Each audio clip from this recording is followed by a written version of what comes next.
Hey, what is up, gamers? And welcome to my new playthrough of a Sega game made by Sonic Team, of all people, on the Havoc engine. As you can see right there, I'm going to be starting a playthrough of Sonic Generations for the PC. Now then, we're starting the PC version of this game. Just don't remember my buttons. Now, this one I'll be using a PlayStation 4 controller to play, but I'm playing on the PC, the Steam version. Now, as you can notice, I'm doing this as you can see by the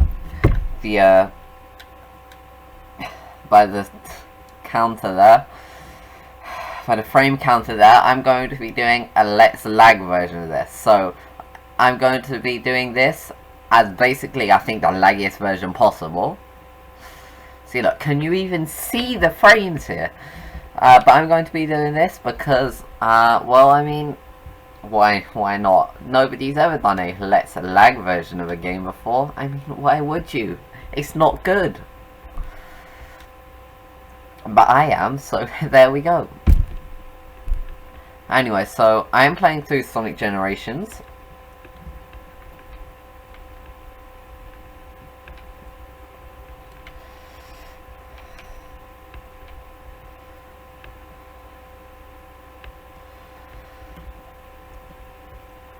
Okay, so Sonic Generations is one of the most widely acclaimed games in the Sonic the Hedgehog series. Right up there, I believe, with Heroes, Adventure 2, and really the original, and 3. 3 was a big one as well, 3 and Knuckles. But this game was released in November 2011, I believe, for the main version and for PC, for Steam. So this one is a really good port of this game. But not just, its port isn't just good, it's also, well, as people on the whole would know by this point, this game was released in the middle of, like, the bad games, like, released after some of the worst games in this series and before some of the worst games in the series, such as Sonic the Hedgehog 2006, or Sonic the Hedgehog and the Black Knight, or Sonic and the Secret Rings. It was released after, and it was released just before Sonic Boom. Sonic Boom Fire and Ice, Sonic Boom Rise of Lyric, Sonic Boom Shattered Crystal, and Sonic Boom Fire and Ice. So it's really, this is really showing where the major high point of this series was at this point.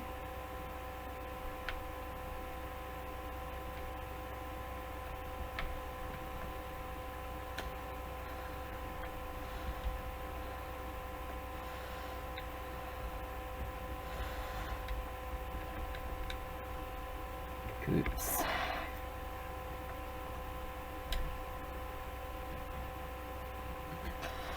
So, as with all Sonic the Hedgehog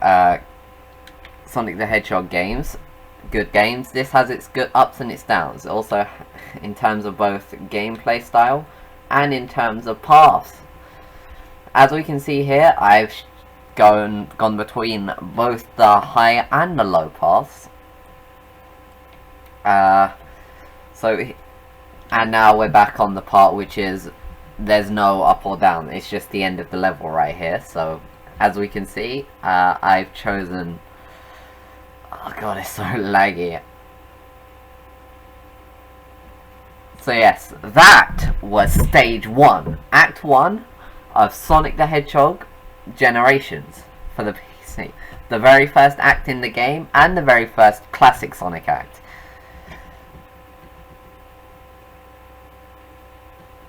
As well as that, it's our very first S rank of this series. So hopefully that's a showing of things to come, though I doubt it. And now here we go into our first cutscene, which is of Classic Sonic running at the end of Act 1. As we can see, Classic Sonic has interacted with something. And look at that, it's a black hole!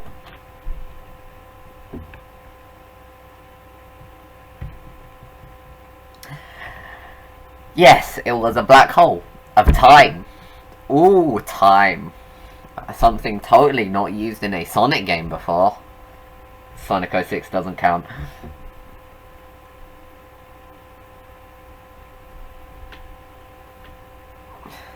And actually, this is actually working a lot better than it did before.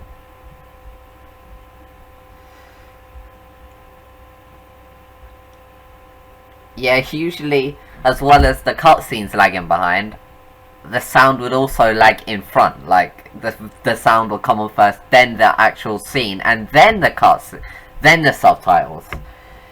Which made it unplayable the other 2 times I tried to record this. I'm also going to keep all the cutscenes in for this part, just in case, like, you want to see them, or you've never seen them. But let me know if I should, like, not do that. In case that you want me to just see gameplay, or, you know, you think the cutscenes are unhearable.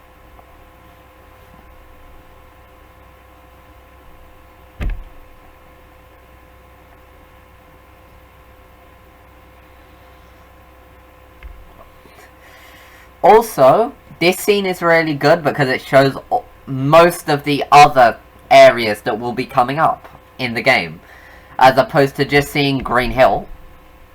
We also see multiple other locations that appear, such as the chemical plant or Seaside Hill.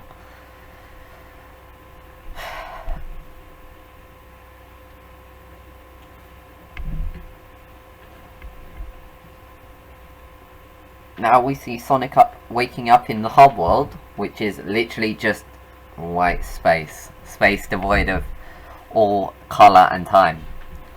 So a place separated from space and time and set in its own dimension, of which there is no escape. Other than, as a plot point which will be brought up later on in the game, except by a person of impossibly great speed or time.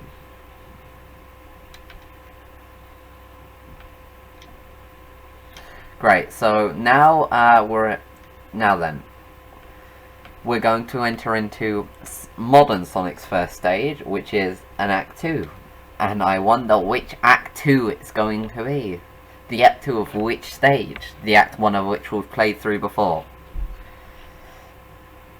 Oh yes, and here are the loading screens which have on the chat giving you hints on them. Anyway, yes, you would be correct if you said we're in Green Hill Zone Act.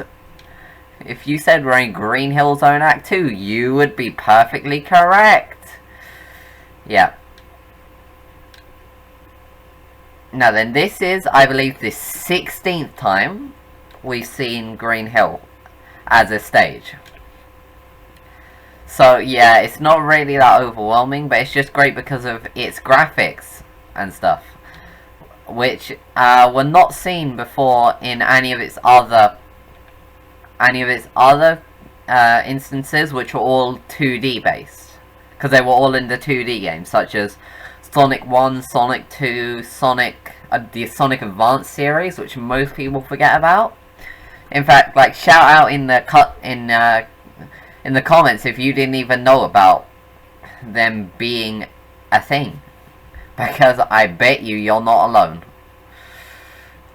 Now this game is part of the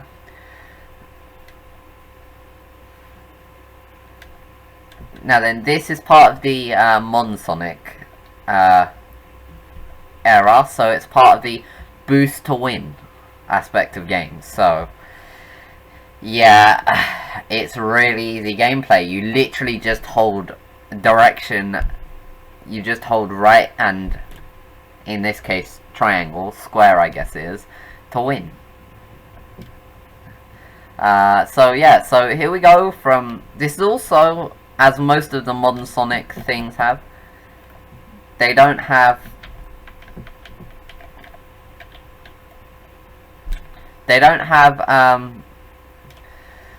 multiple branching paths. They just have one path which you just go on and off as time to time goes, which is really interesting, as you have majorly seen split pathing in the classic versions of these stages, but then it's mostly just a singular straight path with boost to win. Also, an interesting part is that it locks out my boost right here, because it really breaks the game if you go too fast in this point. And it's a major part for such things as M speed and D speed, which are Sonic glitches.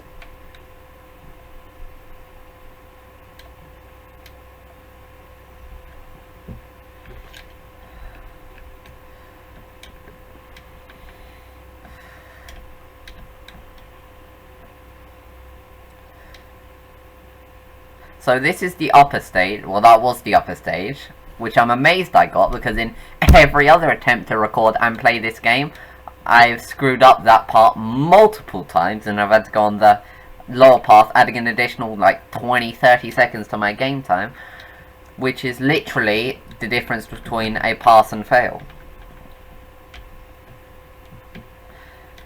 Difference between an S and an A, effectively, or an A and a B.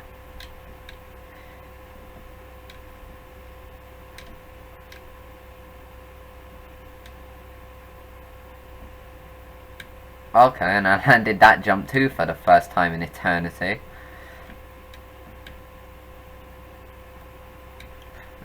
And there we go, breaking the game again.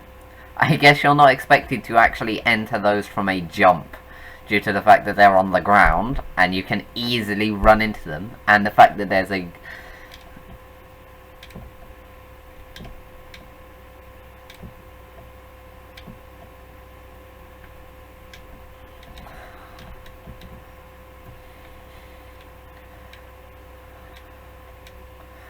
Also, another tech, which is not seen, another movement tech, is that when you're in the air you can press circle on a PS4 controller and you'll smash to the ground, which is called a stomp.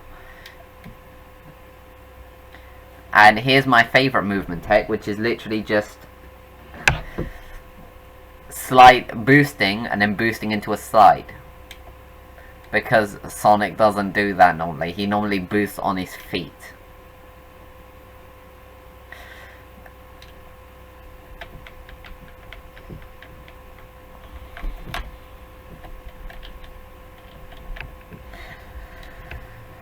Okay, and now we're coming up to the final stretch. My triggers aren't right.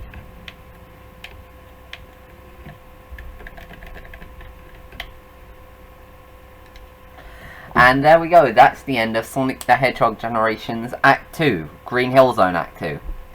And I do believe we've got ourselves another S rank, ladies and gentlemen. Because of the fact that an S rank is only possible by achieving an A rank, without dying. If you die, you automatically lose out on the perfect bonus, and you automatically get dropped down to an A rank maximum. Which is something that most game players don't even recognize, because they just believe, oh, if I get to the end with maximum rings and maximum time, I'm an S rank. However, they have to include the perfect bonus, as they don't include something such as points in this game. Because points aren't really a thing in this game. They're just... oh god, and here's the thing, seeing the sound lagging ahead of everything else. Now then, so that's the end of Act 1 and Act 2, which will fix Green Hill Zone due to completing its acts. Also, there's another nice touch here. First of all, it throws the canon out of whack, because it's showing the storybook series as being canonical.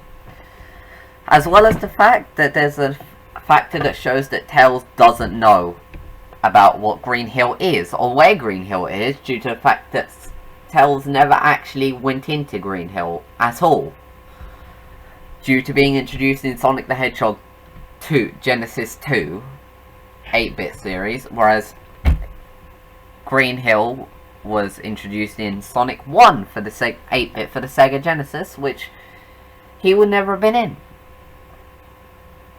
And now we see Tails interacting with classical Sonic, which should destroy the timeline, but won't because reasons. I don't know. The fact that this game gets retconned at the end of it, like Sonic 06. And so that's... And here we see, due to having achieved completion in Act 1 and Act 2 of a single stage, that stage is then completed. That stage is completed completely to white, and then we get to interact with the areas. Now if you press the Y button, you will switch between Classic and Sonic. Oh, and that's an interesting touch. It actually changes Tails from modern to classic. It doesn't do that for any other character, and I never actually knew about that. Also, I'm just doing this. Sorry everyone. I'm just doing this to set up for a achievement later on. If you talk to every single one of Sonic the Hedgehog's friends, you will get an achievement at the end of the game as soon as you find a final one. Also, a final touch is that there are these around areas above every single stage. Each of the stages is a part of them, because each set of stages set up into an era. There's 3 eras, which are modern, Dreamcast, and classic, with 3 stages for each. Every stage has about 6 to 9 additional areas above them, which are challenges, which you need to do to 100% complete this game. As well as that, you also need to do at least one of them per stage, per stage, 3 per era, in order to complete the game on the whole. Because they unlock the boss keys, which enable you to go and fight the boss, which enables you to go and complete the game. Now then, getting all of that out there, I think we'll end this. This episode right here, outside of the next area, which is actually Chemical Plant Zone, which has one of the best themes in the game. Now then, that's the end for this episode. So, if you liked it, make sure to like, comment, and subscribe down below. And until next time, stay nerdy, guys. Peace out.